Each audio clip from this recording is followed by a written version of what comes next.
Alright, I'm back, apparently. Yes, anyway. Yeah, I wanted to do more of these, but, yeah, timing, such. Camera's way off, but anyway, it doesn't matter. You don't want to see too much of it anyway. So, yeah, I figure we'll go back to this self-portrait and see what I can do with it. See if I can fix it and such. And, still don't know what I'm going to do with it as a painting, where I'm going to go with it. And whether I'll just, try to put it in some kind of finished condition and then move on to another one. But I do want to try some style differences. So maybe the next painting I start, I'm going to try to do with just a knife or something to get myself more comfortable with some different ways of painting instead of this use as little paint as possible technique. Anyway, so subject is, so first we went over sort of the idea of where our consciousness comes from. Its fundamental purpose is just as this behavior creator. You know, we're just reflexively reacting to a world, and you know, we feel, and the substance of the feelings are to create something like danger, not danger, you know, something positive, negative, to create some kind of force inside of us that would tend us in a direction. And as that has developed through evolution, we have what's now called a psychology, you know, a tendency of our disposition in terms of how we react to circumstances. And the basic generator is still the biology comes first, you know, the food, the air breathing thing, you know, the sex thing. These basic biological functions come first, but they happen within the context of this psychology that's now something more than just an individual fighting through a liquid or the ocean or some other thing. It's not just about, like for most organisms on Earth, it's just about the mouth and the ass and moving through the environment and putting as much stuff in your mouth as you can so you can lay as many eggs as possible and then die and do your biological function of replicating your molecule. And that's what underlies it all. Except now that, yeah, we do this in a very eccentric way, this very complex way. It's complex only because relative to everything else it's complex. I mean, relative to the non-complexity of, you know, the simpler organisms just doing that eking thing, that, you know, get me through to tomorrow thing, you know, and satisfying the necessity of acquiring the physical structure, the physical survival, you know, the survival game. And that's, you know, largely what it comes down to. There's not much else going on here but a survival game. Well, that seems way too light, right? Who cares? We'll compensate. It needs to be kind of light. We'll just mush it in here, get this out of here for now. Just want to get some of this dark out of here. It's just too dark. So we'll get it out of here for now, and then we'll fix it when it dries. And such. Alright. And so yeah, so now we have this more, the reflexes just get more complex in some organisms. Some organisms, they work fine. Mosquitoes have been doing the same thing for 300 million years. Some designs, crocodile, have passed the test of time, as they say, and they function well enough. They don't have to do more. They do enough. They do their job in terms of fulfilling the obligation of replicating the molecule, instead of doing it better than anybody else. You know, grabbing more resource than anyone else. So they don't have to go for a redesign. They don't need a redesign. You just can't do it much better than that. You know, it's just a great design. It's got all the efficiency it needs to do what it has to do to satisfy the conditions of survival, which are not very sophisticated. They're not very demanding in some respects. They're very sophisticated. I mean, it just is about this. Just beat the shit out of everything else before it can beat the shit out of you. And once you have an upper hand in the game, it's harder for the contenders to take you down. I mean, there is just like in our reality, there's a certain advantage to incumbency, so to speak. Already having the place makes it harder for somebody else to come along and take your place from you. Being the master of a niche, it's kind of hard to take out all of the competitors, and so you're stuck pretty much. When something's in once it owns a territory, it's just hard to take something out of that. Once it owns a niche, it's got that advantage. Well, anyway, that's not really the point of this. I was just pointing out that you can do this life thing very simply, or you can do it more complex, and there's no rule that says complexity is bad beyond the common sense rule that says, the more complex you are, the more high maintenance you are, the more resources have to go into your creation, and so that does create a problem. You don't want to be too expensive to produce as a machine, and so there is a necessity to conform to these rules of efficiency. You can't get away with being you can't get too complicated, because then it's going to be too hard to create a copy that survives. But the fact that there are so many niches to live in, so many niches to exploit, means that it's possible to be quite complex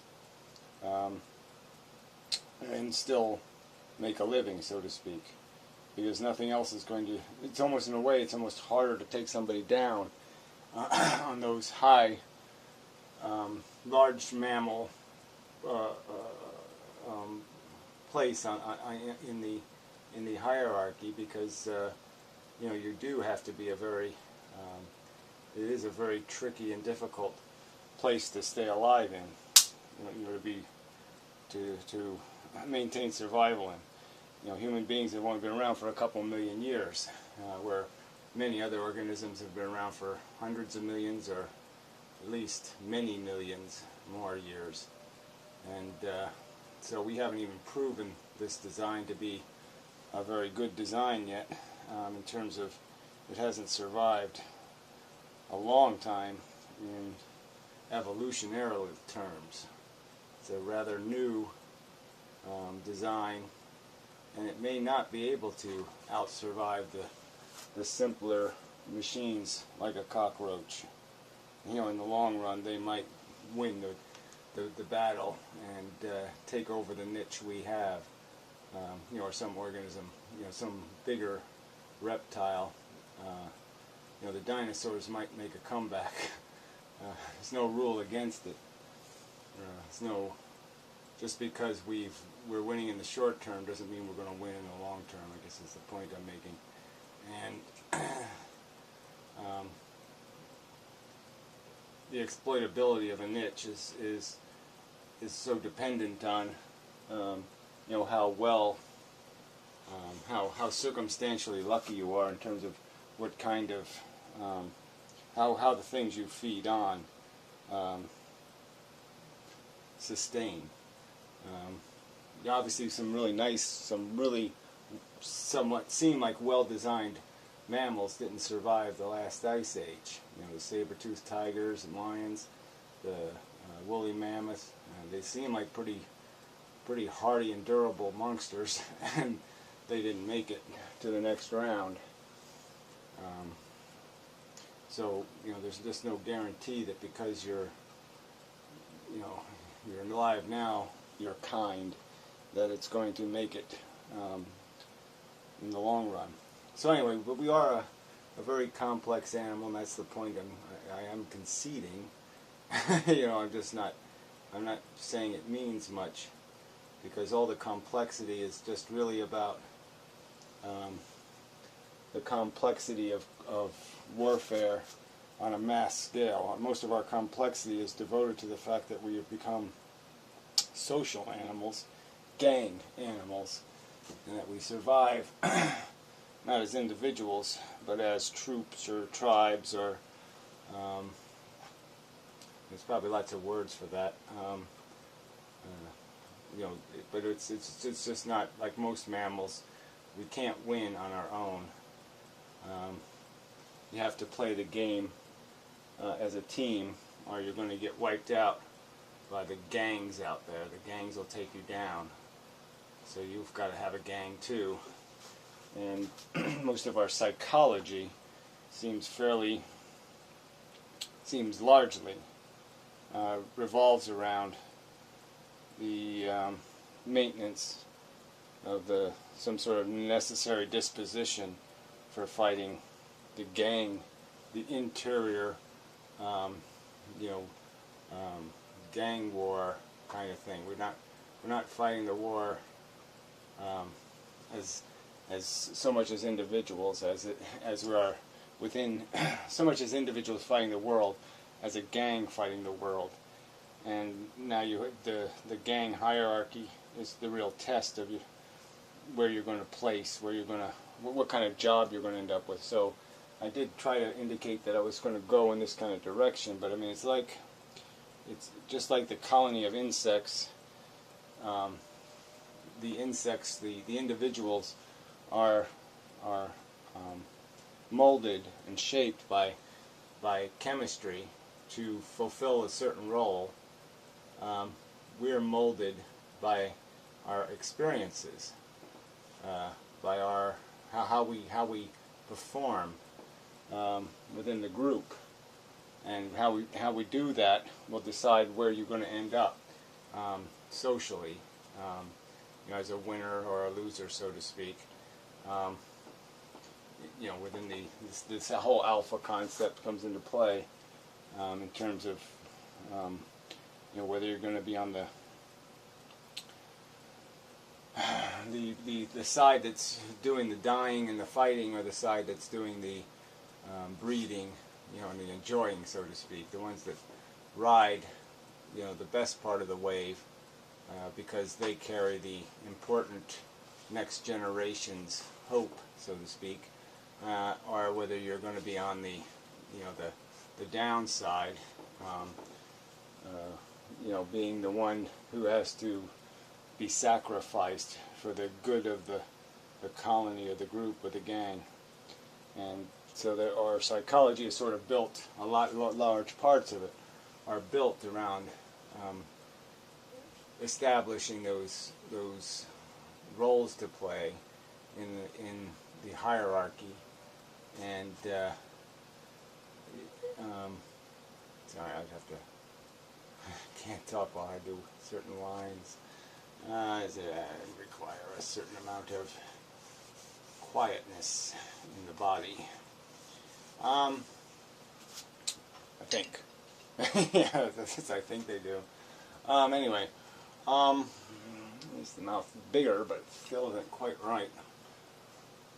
I don't quite like it, but we'll work on it. Yeah, so it's there's different ways that different people, different tribes of people, different races, whatever you want to say. I mean, throughout history, we separate from each other, and people learn different kinds of habits, and they have different rules that establish the game of the hierarchy. Who gets to be the king, whether it's merely something that's there are tribes, I suppose, that are incredibly nepotistic, and that the hierarchy has to be challenged. The son of the king has the first shot, and if he can just be mediocre, he'll be able to maintain his status. And in other tribes, the contest was always open, and whatever individual showed aptitude in terms of courage and bravery might have been able to win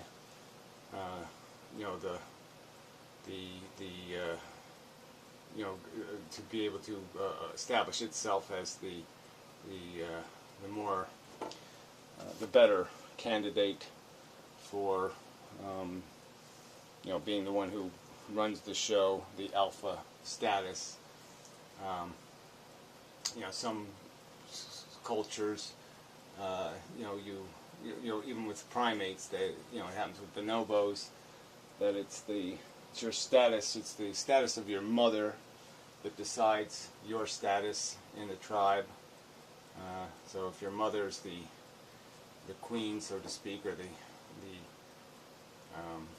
alpha female, then you'll be given privilege, and all you have to do is be able to maintain that status by not totally fucking up, I suppose, and you'll be guaranteed a more survivable lifestyle, probably, life condition. So there's some variability, and that's just this conditioning thing that happens in our psychology, and that's sort of the game too. Is that the whole thing? The reason why there is that in us is to create that capacity to be variable. That's one of the assets of our style of programming, the way we're programmed, the way we're disposed and built, is the very fact that we can do that kind of stuff, which means we can adapt to different environments and different circumstances. So it's that adaptability that is in part responsible for a good measure of our success, and therefore it's obviously something we've retained, because we were as a species able to go into other environments, very hostile, ones that you would think would be very hostile, and we were able to survive because of that adaptability. So we could learn how to live in ice houses and do these different things that survival required in different environments, and that gave us an advantage is probably the wrong word. It gave us, well, it certainly is an advantage over what might have been our competition, but it would just give us a way of competing on many different kinds of fields. So we can play football, we can play soccer, we can play cricket, we can play whatever game the environment's going to require us to play. So if our competition is bears, then we'll learn how to fight bears and beat bears. If our competition is elephants, we'll learn how to play elephant games. Whatever the challenge is, we'll come up with a strategy that'll work against that competitor. And that's that's our advantage faculty, in history, and it's the advantage faculty that got us where we are. That's kept us, that's kept us here in the game, as still in the game. Like over that way. I have to get rid of some of this. I don't like it. Get rid of it with a better color, though.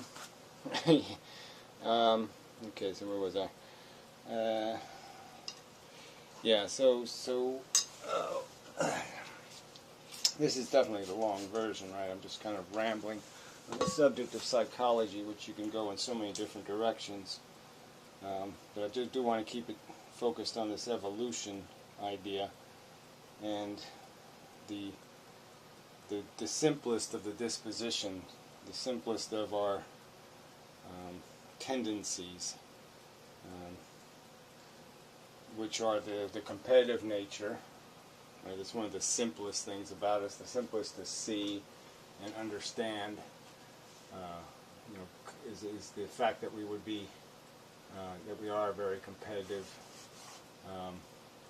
That's just something that's fundamental to this interior competition that takes place, for status within the tribe, within the gang, and we're clearly it's a very controlling feature.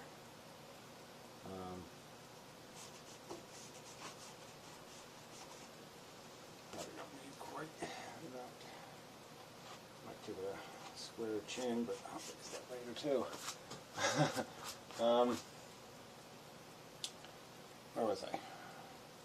Yeah, the competition. Yeah, so we obviously have a very we do say, most people say those words.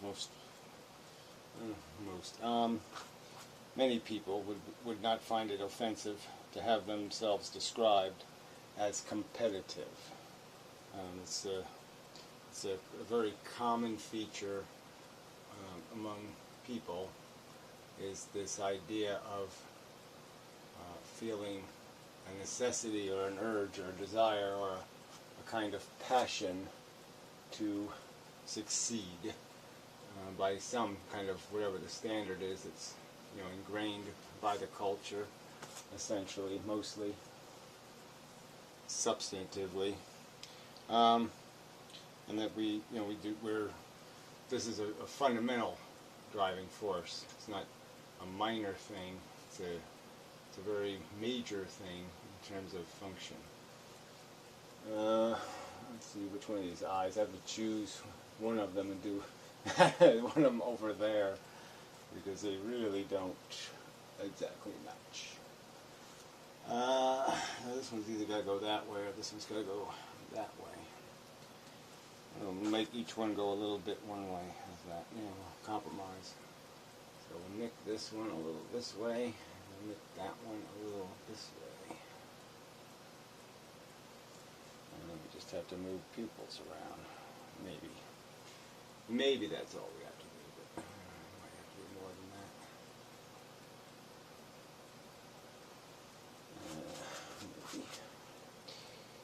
Maybe we do.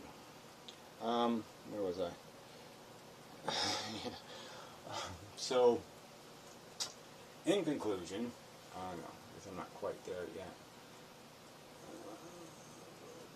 Mark here, so I know where I want to cut this off.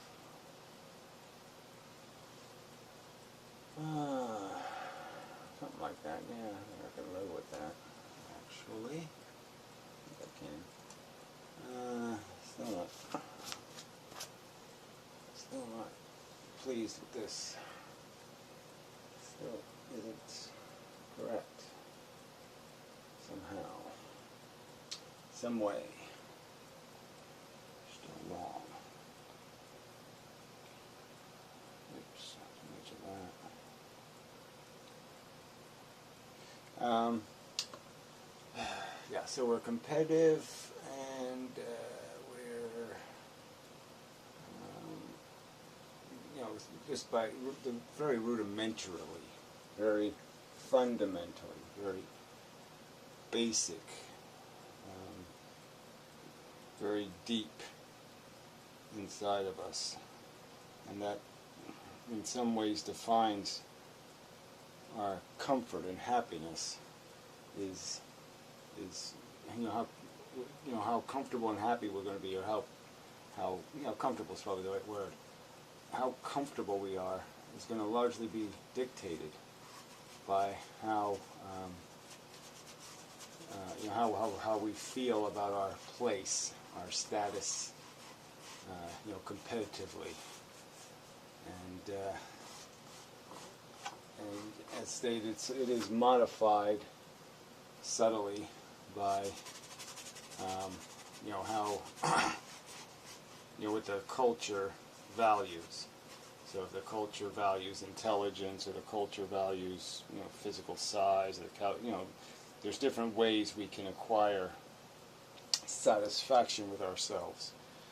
Being a ladies' man, or being successful in business, or there's lots of ways we can gain points in the competition, because our cultures are kind of diverse. So it's one advantage we have, I suppose, over some other mammals, where it's really all about how well you point your horns and run into the other guy.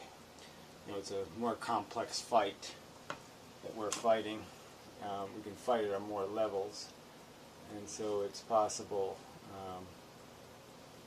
to be weak in one department and strong in another, and have that work out. To have different ways to climb the ladder. A ladder, anyway.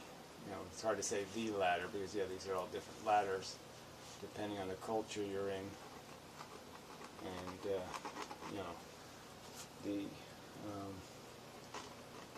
the arena you've chosen to compete in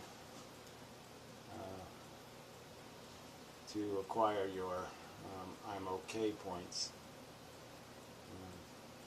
So anyway, so there's a lot of, we know that a lot of this stuff relates to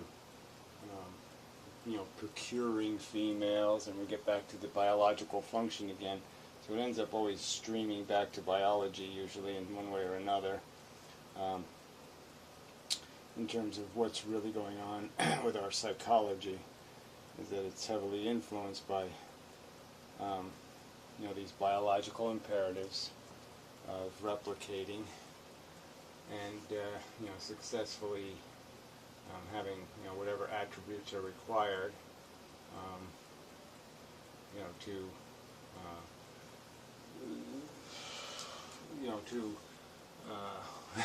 master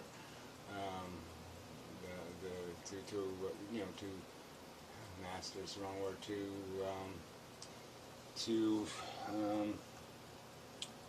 it's going to be, I wanted to say it more carefully than my brain is coming up with in terms of this. It's a complex relationship between men and women.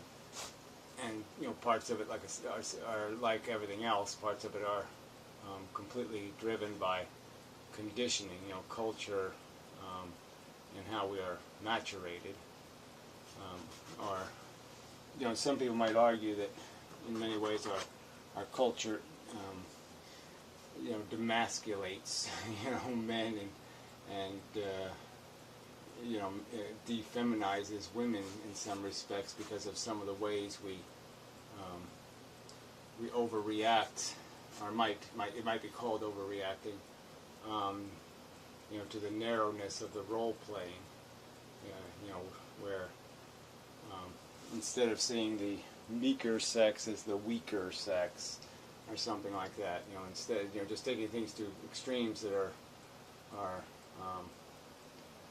excessively narrow, and then the pendulum swings, and the pendulum swings too far, and then they take away too much of the nature of the thing, and trying to compensate for, an unnecessary or excessive rigidity, obliging people to play roles that there's no need to have. I guess the point I just want to make is that it's all, saying it's complex is just kind of it's kind of copping out, to just leave it some sort of, well, it's complex, and, without saying, it's not that we can't describe it, it's just that it takes time to do that. I think I can describe it. I don't know. My ears are ringing. That means something? I don't know. I think that's like a rule. It means something. My ears are ringing. It's near death or something. I don't know. It's just that my head is fucked up. Remains fucked up. It's still fucked up. Continues to be fucked up.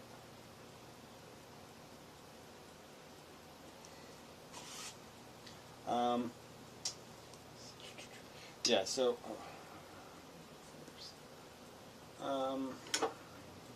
needs more blending work. I do want to keep the harshness of it in terms of the harshness of it, because I've gotten kind of harsh over time here. Time is taking its toll on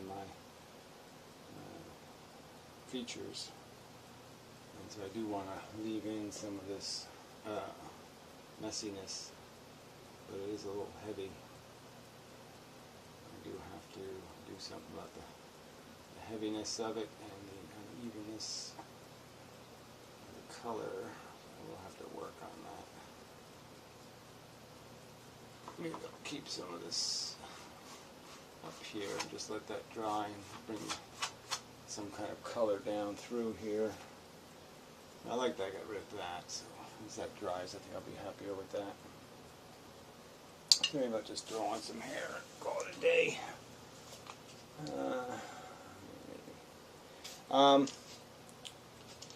So where was I? Okay, so we're still, so you know, the things we're competing for and competing over aren't all that complicated. We can really kind of admit it.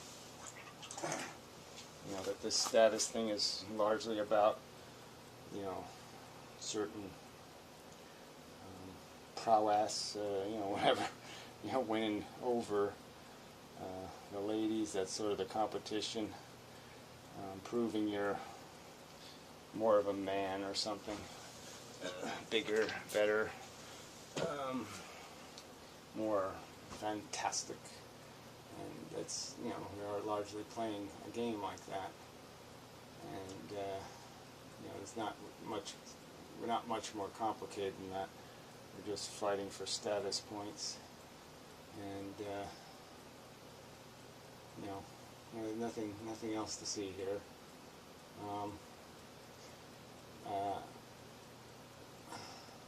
I mean, we're just kind of very mechanical in a way. Well, you know, we are mechanical. It's not even a way, it's just the definition of what we're doing. We're mechanically reacting, and we're doing it in this, through this mechanism of a psychology ordered by physiology in terms of its prime directive, which is survive and succeed. But the definition of succeed is variable, but largely does depend, in the end, on some sort of you know, evolutionary fact of a requirement that you're going to tend to be doing things that will tend to get your molecule into the future. That your ancestors did that, and it would likely be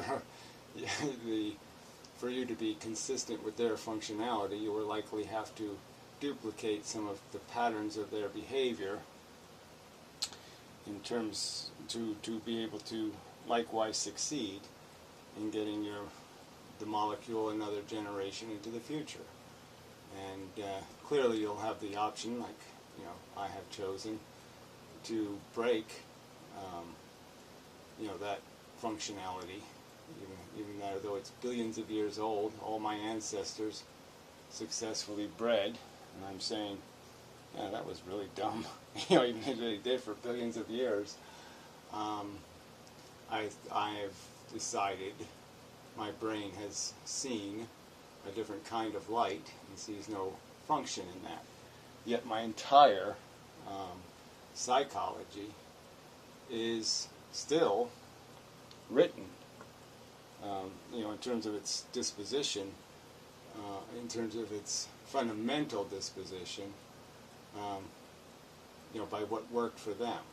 So I still have all those desires, and I have the desires that help make them successful at breeding. I've just modified them. I've had them modified in me, let's say, through my life experience. So they're taking on a different form, different function. There'll be a different end game, a different result, and fundamentally it will mean the end of that chain of DNA. The programming that might be unique to me or unique to my family members will gain no future presence through me.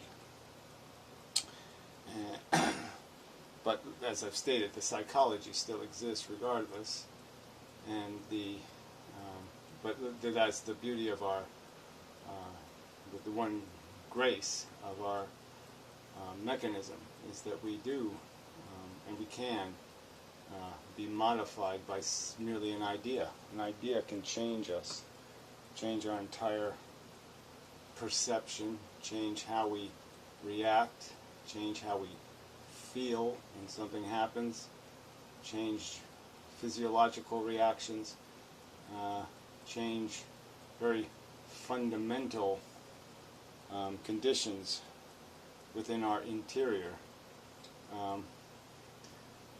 Fundamentally changed by just an idea, just a perceptual conclusion, a redrawing of the mapping software. And it goes back again to that advantage of having software, of having the ability to adapt to different environments. So that the very ability that gave us the ability to adapt to different environments gives us the ability to adapt to different understandings, to change the software, to modify through experience the reflex. And there's not much. It's the best thing about us, I'd argue, because it keeps us from being cockroaches. It makes us capable of moving into the future in a progressive and rational way, and not being myopic and closed-minded. It opens our mind, opens our options, but it still does require experience and knowledge and exposure and lots of preconditions to do that. It's not going to happen spontaneously. It's going to have to happen for causes to get to that effect.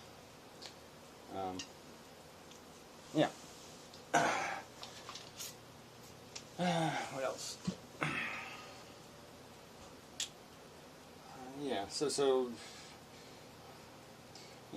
I didn't, obviously, I never feel I've quite done the subject quite right in these kind of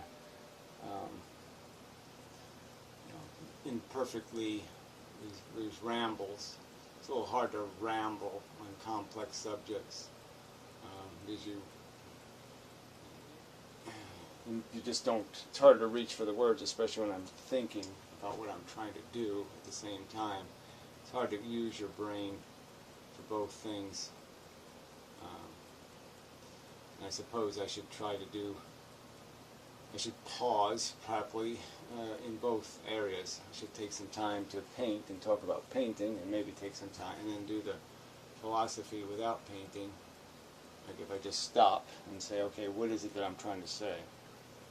I'm trying to say that your psychology is held in a container of your physiology. It's held in the container. The container is with the biological necessity. But there's lots of room inside of that container for all kinds of movement and migration. So there's lots of freedom in terms of how you associate. And so whether you associate what food you like, what kind of sexual preferences, lots of things can now be modified, can be diverse from any common rule. There's no common rule of this is the way it must function. You're not obligated you're not restrained. It's not even an obligation thing. It's just that there's nothing really restraining you. There's nothing stopping you from being programmed into very diverse beliefs, and pleasures and things that you enjoy and the things you are attracted to and the things that are repulsive. That conditioning, that programming, it can be very established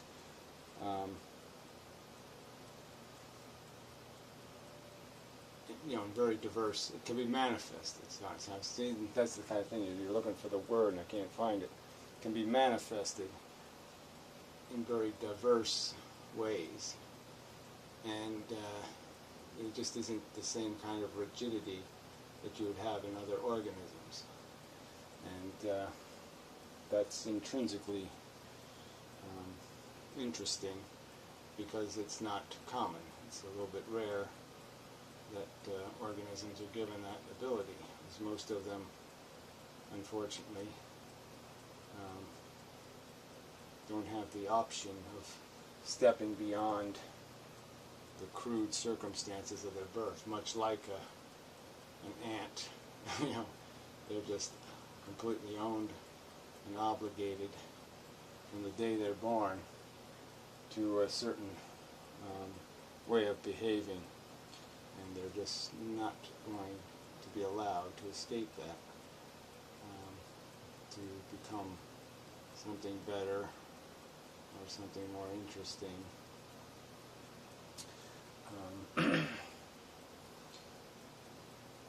They're not going to be able to, in their lifetime, experience evolution, where we have the ability in our own little lifetime to evolve out of our heritage, to escape the patterns of our ancestors, to do something they didn't do, to do something they couldn't do.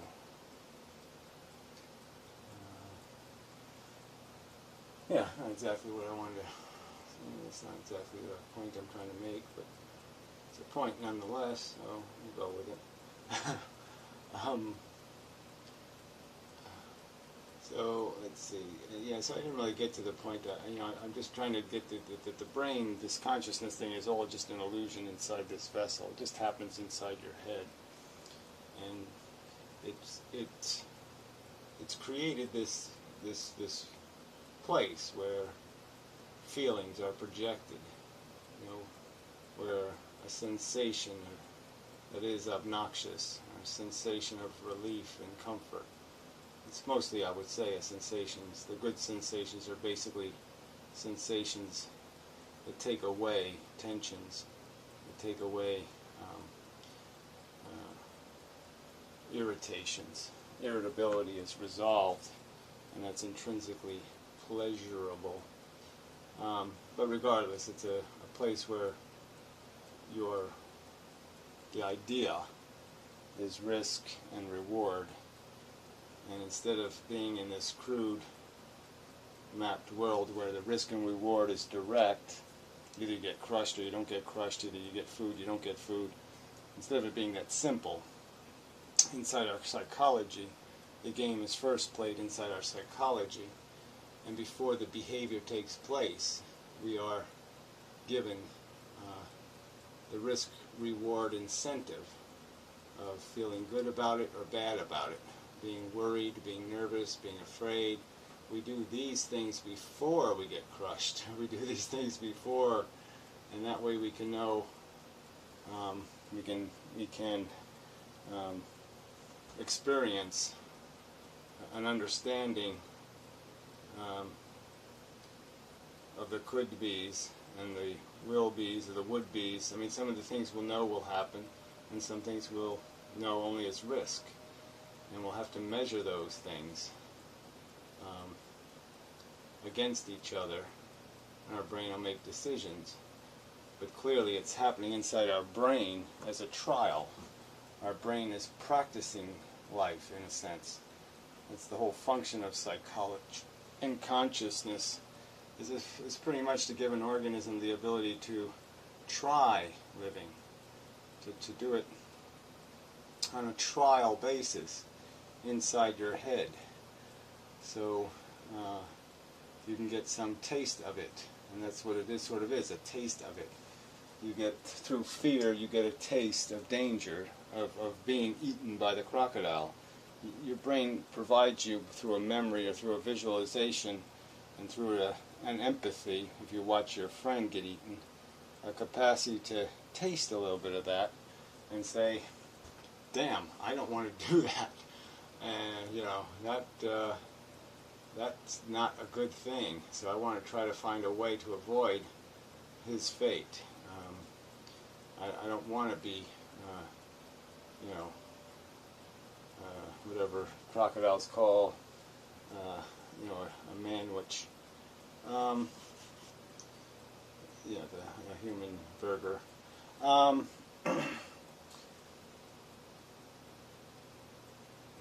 something with that. A little bit too stringy there. Where was I? Yeah.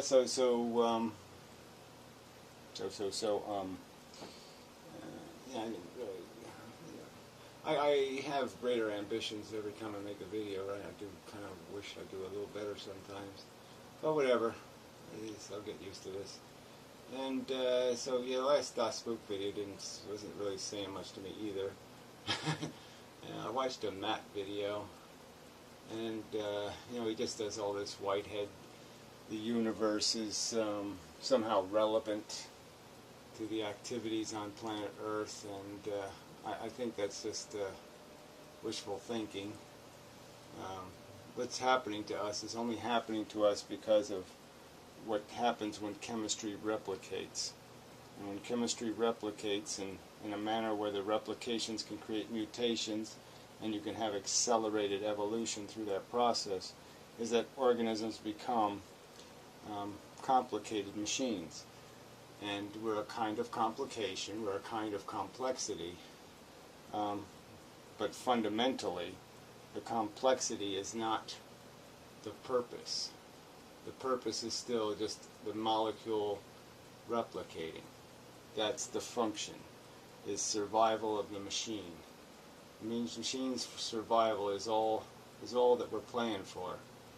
And there's no higher function, no higher purpose. The universe isn't finding consciousness an interesting phenomenon, or saying this is a good way for matter to manifest itself, or this is the way to go. And you know, somehow if we, you know, and especially, you know, they tend to wallow in words like love or beauty, thinking that these, you know, emotional experiences we have, that we find to be sensually comforting and pleasing and appeasing, you know, like you know, beauty soothes the savage breast, or whatever that whole line is with King Kong. You know, this idea of, you know, beauty making it worthwhile, or giving it meaning.